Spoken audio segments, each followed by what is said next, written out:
வணக்கங்க. Biscuits, chocolates, energy drinks இதெல்லாம் வர்றதுக்கு முன்ன நம்ம என்ன சாப்பிட்டு இருந்தோம்? இதுக்கு வர்றதுக்கு முன்ன யாருமே வளரலையா? இல்ல யாருக்குமே சத்து இல்லையா? சர்க்கரை, பாலிஷ்ட் அரிசி வர்றதுக்கு முன்ன எவ்வளவு பேருக்கு சர்க்கரை வியாதி இருந்துச்சு, கேன்சர் இருந்துச்சு, எவ்வளவு ஆஸ்பத்திரி அப்ப இருந்துச்சு, இப்ப எவ்வளவு ஆஸ்பத்திரிகள் இருக்கு. இவனுங்க என்னன்னா மத்த நாட்டுல தடை பண்ணுனத இங்க கொண்டு வந்து விக்கிறானுங்க. இவனுங்க என்னன்னா கெட்டதுல கெட்டதை கொண்டு வந்து இந்தியால விக்கிறானுங்க. இவனுங்க நல்லதை வெளியே வித்துட்டு சூப்பர் டெஸ்ட்னு சொல்லியேவும் நம்ம கிட்ட விக்கிறானுங்க.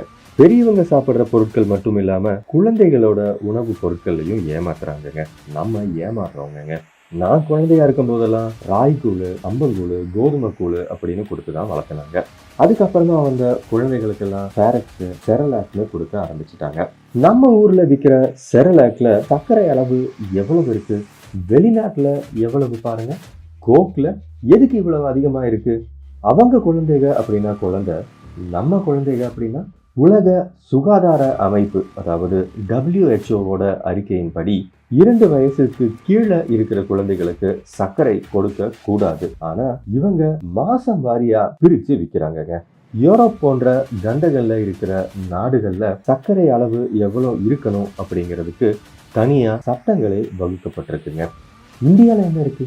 சர்க்கரை வியாதி தான் இருக்குங்க. நமக்கு இனிப்பு பிடிக்கும் அப்படின்னு அவங்களுக்கு தெரிஞ்சிருக்கு. இனிப்பு நிறைய சாப்பிட்டா என்ன நடக்கும் அப்படிங்கிறது நமக்கு தெரியலைங்க.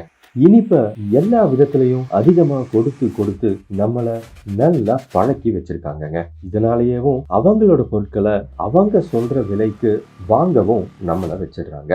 மற்ற பொருட்களை விட சர்க்கரையோட விலை ரொம்ப கம்மி, அவங்களுக்கு லாபம் ரொம்ப அதிகங்க.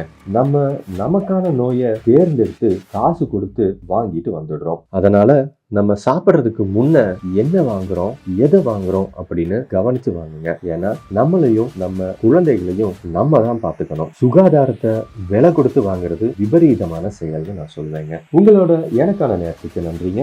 இப்படிக்கு என்றும் அன்புடன் நான் உங்கள் சாணக்கியன்.